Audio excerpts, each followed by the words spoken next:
আসসালামু আলাইকুম। আলহেরা কোচিং এর পক্ষ থেকে সবাইকে শুভেচ্ছা অভিনন্দন জানিয়ে আজকে আমরা নবম দশম শ্রেণীর ত্রিকোণমিতির বেসিক ক্লাস করব। যে বেসিকটি করলে আমাদের ত্রিকোণমিতির অনেকটা সমস্যাই সমাধান হয়ে যাবে। আশা করি সবাই মনোযোগ সহকারে আজকের এই বেসিক ক্লাসটি দেখবে, তোমাদের জন্য অনেক উপকার হবে। তো চলো আমরা শুরু করি। আজকে আমাদের টপিকসটা হচ্ছে ত্রিকোণমিতি। ত্রিকোণমিতি মানে কি এটা আমাদের আগে বুঝতে হবে। ত্রিকোণমিতি মানে হচ্ছে তিন, কোণ মানে হচ্ছে কোণ, আর মিতি অর্থাৎ হচ্ছে পরিমাপ। তার মানে আমাদের টোটাল দাঁড়ালো হচ্ছে ত্রিকোণমিতি মানে হচ্ছে তিন কোণের পরিমাপ। ত্রিকোণমিতি মানে হচ্ছে তিন কোণের পরিমাপ। তাহলে আমরা বুঝলাম যে ত্রিকোণমিতি মানে হচ্ছে তিন কোণের পরিমাপ। এখন এই সাধারণত তিনটা কোণ নিয়ে একটা ত্রিভুজ গঠিত হয়। যেমন আমরা যদি ধরি যে এটা একটা ত্রিভুজ, তো এই একটা কোণ, এই একটা কোণ, এই একটা কোণ, এই তিনটা কোণ নিয়ে একটা ত্রিভুজ গঠিত হয়। অর্থাৎ আমরা বুঝলাম যে ত্রিকোণমিতিতে আমাদের ত্রিভুজ নিয়েই কাজ। আমাদের কাজ কি? ত্রিভুজ নিয়ে কাজ। এখন প্রশ্ন হচ্ছে কোন ত্রিভুজ? হ্যাঁ, আমাদের হচ্ছে সমকোণী ত্রিভুজ নিয়ে আমাদের ত্রিকোণমিতির কাজ। সমকোণী ত্রিভুজ কাকে বলে? যার এক কোণ সমকোণ, যার এক কোণ হবে সমকোণ আর অপর দুই কোণ হবে হচ্ছে সূক্ষ্মকোণ, তাকে বলে সমকোণী ত্রিভুজ। তাহলে সমকোণী ত্রিভুজ কাকে বলে? যার এক কোণ হবে সমকোণ এবং অপর দুই কোণ হবে সূক্ষ্মকোণ, তাকে সমকোণী ত্রিভুজ বলে। এই সমকোণী ত্রিভুজে আমাদের তিনটা বাহু নিয়ে আলোচনা হবে এবং এই তিনটা বাহু নিয়েই আমাদের অঙ্ক, তিনটা বাহু নিয়েই আমাদের ত্রিকোণমিতি। ত্রিভুজের সাধারণত তিনটা বাহুই আছে। তো এই তিনটা বাহু কি কি, আসলে কোন বাহু কি কি নাম, এটা আমাদের দেখতে হবে। তো আমরা এই তিনটা বাহু, এখানে সমকোণী ত্রিভুজের যে সমকোণ, এই সমকোণের বিপরীত বাহু হচ্ছে অতিভুজ। বিপরীত বাহু কি? অতিভুজ। আর যে এখানে কোণ দেওয়া থাকবে, যদি এখানে কোণ দেওয়া থাকে তাহলে এর বিপরীত বাহু হচ্ছে লম্ব। আর এই অতিভুজ আর লম্ব বাদে যে বাহু বাকি থাকে লাগা বাহু, তাকে বলে হচ্ছে ভূমি।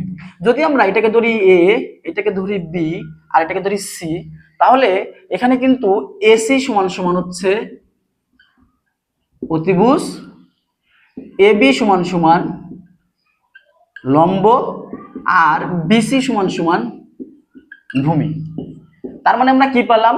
যে যে কোণের এক কোণ হচ্ছে সমকোণ, যে কোণের এক কোণ হচ্ছে সমকোণ এবং অপর দুই কোণ হচ্ছে সূক্ষ্মকোণ, তাকে সমকোণী ত্রিভুজ বলে। সমকোণী ত্রিভুজের তিনটা বাহু থাকে। সমকোণী ত্রিভুজের তিনটা বাহু থাকে, একটা বাহু অতিভুজ, একটা বাহু লম্ব আর একটা বাহু হচ্ছে ভূমি। এখন আমাদের বের করতে হবে যে আসলে অতিভুজকে, লম্বকে আর ভূমিকে। তো আমরা সমকোণী ত্রিভুজের এক সমকোণের যে বিপরীত বাহু থাকবে সে হবে অতিভুজ, এবং যে পাশে কোণ দেওয়া থাকবে, যদি এইখানে কোণ না দেওয়া, এই পাশে কোণ দেওয়া থাকতো, তাহলে এর বিপরীত বাহু অর্থাৎ এই বাহু হতো হচ্ছে লম্ব। তখন কিন্তু অতিভুজ আর লম্ব বাদে লাগা যে বাহু থাকতো সেই বাহু হতো ভূমি। অনেকে ভুল করে এই জায়গায়, অনেকে ভুল করে, অনেকে বলে যে লাম্বাটা থাকে লম্ব, নিচেটা থাকে ভূমি, এইভাবে নির্ধারণ করে। আসলে না, যদি ত্রিভুজটা এরকম না থাকে, এরকম থাকে, আর যদি আমাদের এইখানে বলে যে ভূমি অতিভুজ লম্ব, তাহলে আমরা কিভাবে বের করতে পারবো? এখন যদি এইখানে এক সমকোণ দেওয়া থাকে, তাহলে এর বিপরীতে এটা হবে হচ্ছে অতিভুজ। আর যদি এইখানে কোণ দেওয়া থাকে, এখানে কোণ দেওয়া থাকলে এর বিপরীত কে? এইটা হবে হচ্ছে লম্ব। তো দেখো, এইটা কিন্তু ভূমি ধরতে পারতাম আমরা, সমানও রয়েছে না নিচের দিকে, সবাই কিন্তু এই ভুলটা করে। আসলে না, এইভাবে না। ব্যাপার হচ্ছে আমাদের যেইটা লজিক, যেইটা আমাদের মূল লজিক, আমাদের সে অনুযায়ী চলতে হবে। তো আমাদের হচ্ছে যে এক সমকোণের বিপরীত বাহু হবে অতিভুজ, এবং যে পাশে কোণ দেওয়া থাকবে, যদি এই পাশে থাকে তাহলে এর বিপরীত বাহু লম্ব, আর যদি এই পাশে থাকে তাহলে এর বিপরীত বাহু হবে লম্ব। এবং এই অতিভুজ আর এই লম্ব বাদে যে লাগা বাহু থাকবে, সেই লাগা বাহুটা হচ্ছে ভূমি। তো আশা করি এই পর্যন্ত আমরা বুঝছি যে আসলে আমাদের ত্রিকোণমিতি একটি ত্রিভুজ নিয়ে আমাদের পর্যালোচনা হয়, এবং এই ত্রিভুজটি হচ্ছে সমকোণী ত্রিভুজ। সমকোণী ত্রিভুজ কাকে বলে? যার এক কোণ সমকোণ এবং অপর দুই কোণ সূক্ষ্মকোণ, তাকে সমকোণী ত্রিভুজ বলে। সমকোণী ত্রিভুজের তিনটি বাহু রয়েছে, অতিভুজ, লম্ব, ভূমি। অতিভুজ কিভাবে, লম্ব, ভূমি আমরা এগুলো কিভাবে নির্ণয় করব? সমকোণী ত্রিভুজের এক সমকোণের বিপরীত বাহু, এক সমকোণের বিপরীত বাহু হলো অতিভুজ, এবং যে পাশে কোণ দেওয়া থাকবে সেই কোণের বিপরীত বাহু হচ্ছে লম্ব। এই অতিভুজ আর লম্ব বাদে যে লাগা বাহু থাকবে তাকে বলা হচ্ছে ভূমি। আশা করি সবাই পর্যন্ত বুঝছো। দেখো এরপরে আমাদের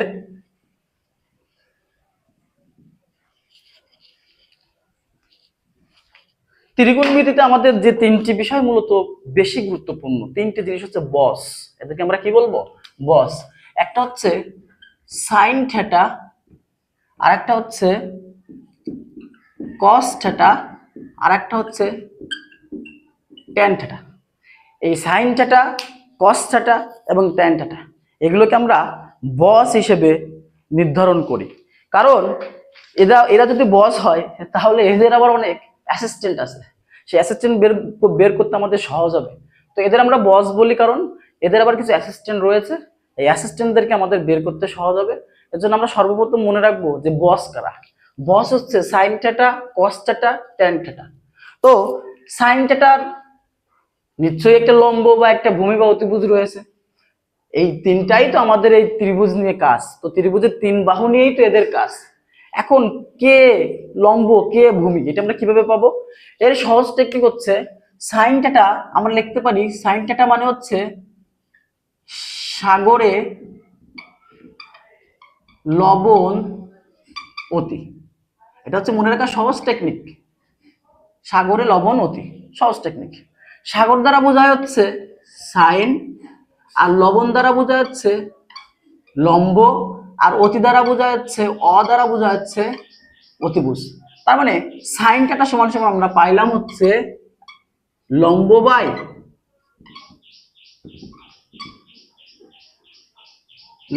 বাই অতিভুজ। তো দেখো প্রিয় শিক্ষার্থী, সাইন থিটা অর্থাৎ হচ্ছে সাগরে লবণ অতি, তার মানে আমরা পাইলাম হচ্ছে যে লম্ব বাই অতিভুজ, অর্থাৎ সাইন থিটা সমান সমান হচ্ছে লম্ব বাই অতিভুজ। এরপরে যদি আমরা পরেরটা আসি, কস থিটা কবরে ভূত অতি।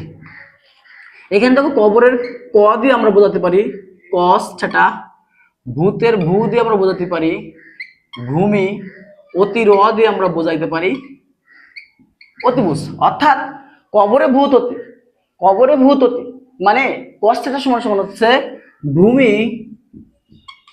বাই অতিভুজ। এরপর আমাদের কি আছে, ট্যান থিটা। ট্যান থিটা মানে আমরা বলতে পারি টেরা লম্বা ভূত। কি বলতে পারি? টেরা লম্বা ভূত। টেরা টেরা কিন্তু ভূতটা কিন্তু টেরা, হ্যাঁ, টেরা লম্বা ভূত এবং অনেক লম্বা একটা ভূত। এই টেরার টেরা দিয়ে আমরা লিখতে পারি ট্যান থিটা, লম্বার ল দিয়ে লিখতে পারি আমরা লম্ব, ভূতের ভূ দিয়ে লিখতে পারি আমরা ভূমি। অর্থাৎ ট্যান থিটা সমান সমান আমরা পাই লম্ব বাই ভূমি। দেখো এত প্যানিক নেওয়ার কিছু নাই, প্যারা নেওয়ার কিছু নাই, সহজ, একেবারে সহজ। ত্রিকোণমিতি অধ্যায় অনেক সহজ অঙ্কগুলো যদি বেসিকটা সুন্দর করে পারা যায়। তো বেসিকটা মনে রাখার জন্য সবচেয়ে সহজ উপায় হচ্ছে যে সাইন থিটা মনে হচ্ছে যে সাগরে লবণ অতি, সাগরে লবণ অতি, শুধু একটু মুখস্থ করতে হবে, অবশ্যই অবশ্যই মুখস্থ করতে হবে যে সাইন থিটা মানে হচ্ছে সাগরে লবণ অতি, কস থিটা কবরে ভয় অনেক বা কবরে ভূত অতি, আর হচ্ছে ট্যান থিটা টেরা লম্বা ভূত। এইটুকু যদি আমরা মুখস্থ করতে পারি তাহলে সাইন থিটা সমান সমান লম্ব বাই অতিভুজ, কস থিটা সমান সমান ভূমি বাই অতিভুজ, ট্যান থিটা সমান সমান লম্ব বাই ভূমি। গাধার মতন মুখস্থ করে মনে রাখতে পারবেন না, মনে রাখার দরকারও নাই। শুধু এই সূত্রগুলো মুখস্থ রাখেন, এই টেকনিকগুলো মুখস্থ রাখেন, অলওয়েজ সব সময় মনে থাকবে, তখন আমরা বের করতে পারবো সাইন থিটা সাগরে লবণ অতি, ও আচ্ছা লম্ব বাই অতিভুজ। এরপর হচ্ছে কস থিটা ভূমি বাই অতিভুজ, হ্যাঁ তাহলে কিভাবে আসলো, কবরে ভূত অনেক, হ্যাঁ তাহলে ভূমি বাই অতিভুজ। ট্যান থিটা টেরা লম্বা ভূত, লম্ব বাই ভূমি, সহজেই কিন্তু মনে পড়বে। তো আশা করি এতটুকু সবাই বুঝছেন, সবাই নোট করে নিতে পারেন। ওকে, এরপরে আরেকটা জিনিস আমাদের মনে রাখতে হবে, সেটা হচ্ছে যেহেতু sine theta cos theta tan theta এই তিনটা হচ্ছে আমাদের বস, এই তিনটা হচ্ছে কি আমাদের বস। এই বসের কিছু অ্যাসিস্ট্যান্ট রয়েছে, কিছু অ্যাসিস্ট্যান্ট রয়েছে। সেই অ্যাসিস্ট্যান্ট গুলো কি কি? প্রথমে আমরা দেখতে পাই সাইন থিটা, প্রথমে কি আছে সাইন থিটা। এই সাইন থিটার অ্যাসিস্ট্যান্ট রয়েছে আমার কসেক থিটা, অর্থাৎ 1 বাই কসেক থিটা। আর কস থিটা এর অ্যাসিস্ট্যান্ট রয়েছে আমাদের 1 বাই সেক থিটা। ট্যান থিটা এর অ্যাসিস্ট্যান্ট রয়েছে আমাদের 1/cot θ। তো প্রিয় শিক্ষার্থী দেখো, আমাদের তিনটি বস ছিল, সেই তিনটি বস হচ্ছে sin θ, cos θ, tan θ। তো এখানে আবার sin θটার অ্যাসিস্ট্যান্ট রয়েছে হচ্ছে cosec θ, 1/cosec θ, আর cos θটার অ্যাসিস্ট্যান্ট রয়েছে আমাদের 1/sec θ, tan θটার অ্যাসিস্ট্যান্ট রয়েছে আমাদের 1/cot θ। তার মানে এখানে মূলত sin θটার বিপরীত হচ্ছে cosec, sin θটার বিপরীত হচ্ছে cosec, cos θটার বিপরীত হচ্ছে sec θ, tan θটার বিপরীত হচ্ছে cot θ। তাহলে দেখো এখানে আমরা তিনটা সূত্র পেয়ে গেলাম, এই তিনটাই কিন্তু আমাদের সূত্র, হ্যাঁ আমাদের লাগবে।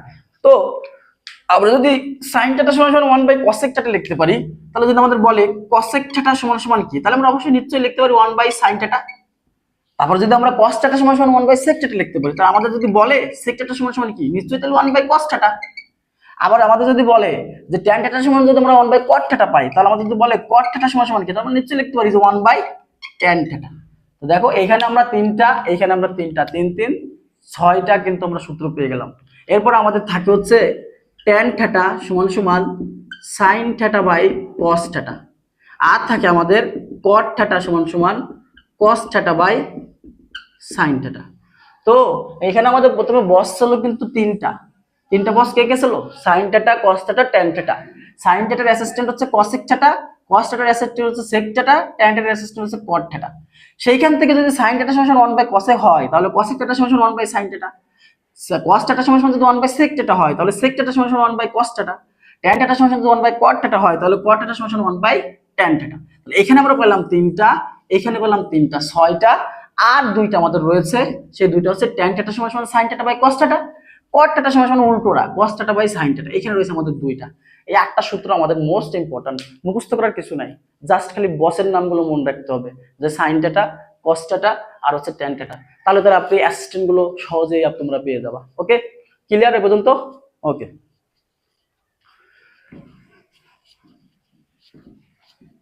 এবার আমাদের আর কয়েকটি সূত্রের দরকার, সেটা নিয়ে আমরা আলোচনা করব।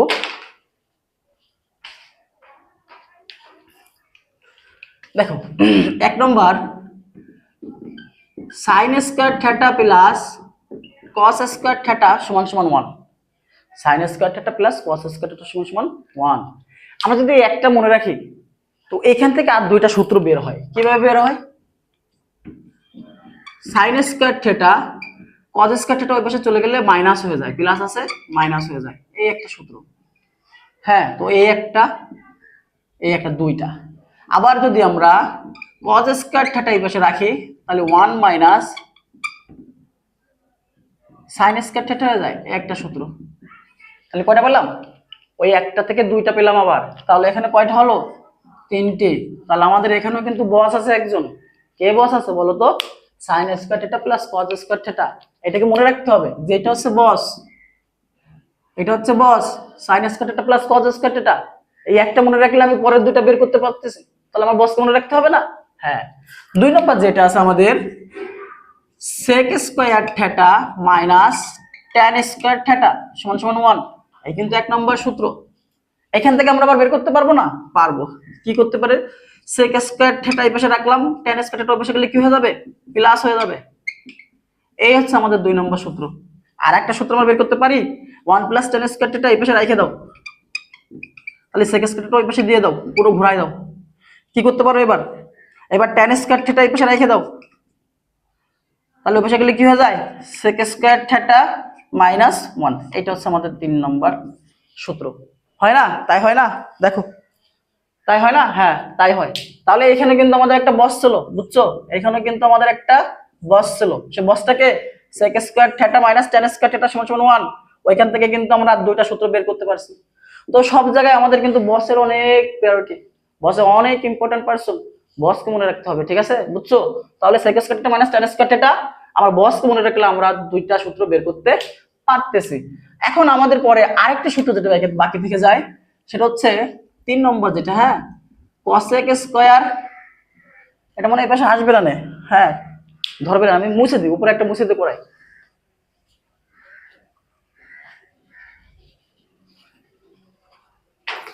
দেখো 3 নম্বর যেটা আমাদের বাকি রয়েছে, বসকে cosec square θ minus cot square θ সমান সমান 1, এটা কিন্তু আমাদের 1 নম্বর সূত্র। হ্যাঁ, এটা হচ্ছে বস।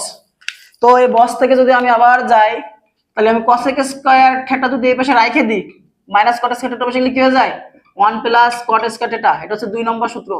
আবার কি করতে পারি, 1 প্লাস cot স্কয়ার থিটাকে এই পাশে নিয়ে আসতে পারি, cosec স্কয়ার থিটাকে ওই পাশে নিয়ে যেতে পারি। তো আমি এখন কি করতে পারি, 1টা যদি আমি cot স্কয়ার থিটা যদি এই পাশে রেখে দিই, তাহলে 1টা ওই পাশে হয়ে যায় মাইনাস। তাহলে দেখো এখানে কিন্তু আরেকটা সূত্র চলে আসলো, 3 নম্বর সূত্র চলে আসলো। তো এইখানে আমাদের বস কে ছিল cosec square theta minus cot square theta সমান সমান 1। সেখান থেকে আমি দুটো সূত্র নিয়ে আসছি। তো এই গেল আমাদের দ্বিতীয় ধাপের সূত্র। এখন আমাদের আরেকটা যে জিনিস, মেজর যে ইম্পর্টেন্ট জিনিস যেটা আমাদের শিখতে হবে, সেটা হচ্ছে পিথাগোরাসের সূত্র। কি সূত্র? এই বলো কি সূত্র? পিথাগোরাসের সূত্র। আমরা জানি কি যে পিথাগোরাসের সূত্রটি হলো কি, বা সূত্রটি কি? সূত্র হচ্ছে এসি স্কয়ার সমান সমান AB square plus BC square, তাই না? সূত্রটা কি ছিল? এসি স্কয়ার সমান সমান AB square plus BC square.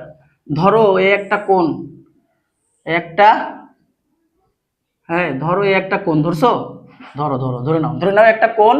এখানে হচ্ছে এসি আর হচ্ছে বি, তাই না? তো এসি স্কয়ার সমান সমান AB square plus BC square, এইটা যদি আমরা বাংলায় ট্রান্সলেট করি, অর্থাৎ বাংলায় যদি আসি, তাহলে আসে হচ্ছে অতিভুজ স্কয়ার সমান সমান লম্ব স্কয়ার প্লাস ভূমি স্কয়ার।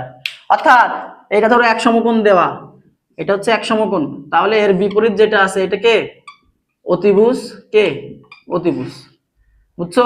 এটা কে, সরি অতিভুজ, অতিভুজ, এটা হচ্ছে অতিভুজ। ওকে, আর ধরো এখানে কোণ দেওয়া আছে, তাহলে এটা হচ্ছে লম্ব, বিপরীত হচ্ছে লম্ব, আর এই হচ্ছে ভূমি। তাহলে দেখো ভাইয়া, দেখো সবাই দেখো, তাহলে অতিভুজ স্কয়ার সমান সমান হচ্ছে লম্ব স্কয়ার প্লাস ভূমি স্কয়ার। তার মানে আমরা এই যে এসি ধরছিলাম, এসি অতিভুজ স্কয়ার সমান সমান এ বি স্কয়ার মানে লম্ব স্কয়ার, বি সি স্কয়ার মানে হচ্ছে ভূমি স্কয়ার। তাহলে আমরা লিখতে পারি যে অতিভুজ সমান সমান, যদি স্কয়ারটা পাশে চলে যায় তাহলে রুট ওভার হয়ে যায়, রুট ওভার লম্ব স্কয়ার প্লাস ভূমি স্কয়ার, তাই না? আমরা লিখতে পারি না যে আমরা যদি অতিভুজ এই পাশে রাখি, স্কয়ার যদি এই পাশে দিয়ে দিই, তাহলে রুট ওভার লম্ব স্কয়ার প্লাস ভূমি স্কয়ার। এখন এটা তো অতিভুজ বের হলো, মনে করো এই অতিভুজটা বের হলো, এক বাহু বের হলো। এখন আমাদের যদি বলে যে লম্ব বের করো, আমি লম্ব কিভাবে বের করব? তাহলে লম্ব কিভাবে বের করব? লম্ব এই পাশে থাকবে, আর এইখানে রুট ওভার অতিভুজ স্কয়ার থেকে বাকি থেকে কে, ভূমি, ভূমি বাদ হবে, ভূমি বিয়োগ হয়ে যাবে, ভূমি স্কয়ার। আচ্ছা এবার যদি বলে আমাদের ভূমি বের করো, তাহলে ভূমি কিভাবে বের হবে? ভূমি বের হবে অতিভুজ স্কয়ার থেকে লম্ব স্কয়ার বাদ দাও, লম্ব স্কয়ার বাদ দাও। বুঝো এখানে কিন্তু তিনটা জিনিস লিখছি আমি, যে এক হচ্ছে যখন বলবে যে অতিভুজ বের করতে বলবে, তখন লম্ব স্কয়ার প্লাস ভূমি স্কয়ার হবে, রুট ওভার লম্ব স্কয়ার প্লাস ভূমি স্কয়ার হবে। আর যদি লম্ব বের করতে বলে, তাহলে অতিভুজ স্কয়ার থেকে ভূমি বাদ যাবে, অতিভুজ স্কয়ার থেকে ভূমি বিয়োগ হবে। আবার যদি ভূমি বের করতে বলে, তাহলে অতিভুজ থেকে লম্ব বিয়োগ হবে। তাহলে আমাদের মনে রাখতে হবে কি, অতিভুজ যদি বের করতে বলে তাহলে লম্ব আর ভূমি যোগ হবে, আর যদি লম্ব বের করতে বলে তাহলে রুট ওভার অতিভুজ থেকে ভূমি বিয়োগ হবে। আবার যদি ভূমি বের করতে বলে তাহলে রুট ওভার অতিভুজ থেকে লম্ব বিয়োগ হবে। যদি আরেকটু সহজ করে আমরা বুঝি, আসো আসো আরেকটু সহজ করে বুঝি আমরা, হ্যাঁ আরেকটু সহজ করে বুঝি। এখানে এত কিছু না লিখে, হ্যাঁ এটা এটা এটা এইটা, ধরো এটা হচ্ছে এ, না এটাকে সি ধরো, এটাকে সি ধরো, সি, এটা হচ্ছে এ, এটা হচ্ছে বি। তাহলে এটা হচ্ছে কি অতিভুজ, কি আমরা সি ধরছি, তাহলে সি সমান সমান আমাদের অতিভুজ বের করতে বললো, তাহলে রুট ওভার লম্ব স্কয়ার অর্থাৎ এ স্কয়ার প্লাস ভূমি বি স্কয়ার। দেখছো, যদি আমাদের অতিভুজ বের করতে পারে তাহলে অতিভুজ আমরা সি ধরছি, তাহলে সি সমান সমান root over a square plus B square. এখন যদি আমাদের লম্ব বের করতে বলে অর্থাৎ এ বের করতে বলে, তাহলে আমার কি হবে, অতিভুজ সি স্কয়ার মাইনাস ভূমি বি স্কয়ার। এখন যদি আমাদের ভূমি বের করতে বলে তাহলে আমাদের বি সমান সমান কি হবে, অতিভুজ সি স্কোয়ার মাইনাস এ স্কোয়ার। আশা করি প্রিয় শিক্ষার্থী তোমরা এই পিথাগোরাসের সূত্রটা বুঝছো। আমাদের এই নিয়মে আমাদের 2 থেকে 5 পর্যন্ত 9 অধ্যায়ের অর্থাৎ নবম অধ্যায় 9.1 অধ্যায় ত্রিকোণমিতির 2 থেকে 5 4 দাগ অঙ্ক পর্যন্ত আমাদের 2 থেকে 5 পর্যন্ত আমাদের এই অঙ্কগুলো এই পিথাগোরাসের সূত্র দিয়ে করতে হবে। আশা করি আজকের বেসিক ক্লাসটি তোমরা বুঝছো। এই অধ্যায়ের জন্য, এই ত্রিকোণমিতির জন্য এই বেসিক ক্লাসটি অনেক গুরুত্বপূর্ণ। তাই আশা করি তোমরা বারবার প্র্যাকটিস করবে বাসায় বসে, এবং সমস্যা থাকলে অবশ্যই কমেন্টে জানাবে। যদি তোমরা এই বেসিক ক্লাসটি সুন্দর করে বুঝে থাকো তাহলে অবশ্যই ভিডিওটি তোমরা লাইক করবে এবং শেয়ার করবে। আলেরা কোচিং এর পক্ষ থেকে আবারও শুভেচ্ছা স্বাগতম জানিয়ে আজকে পর্যন্ত আল্লাহ হাফেজ।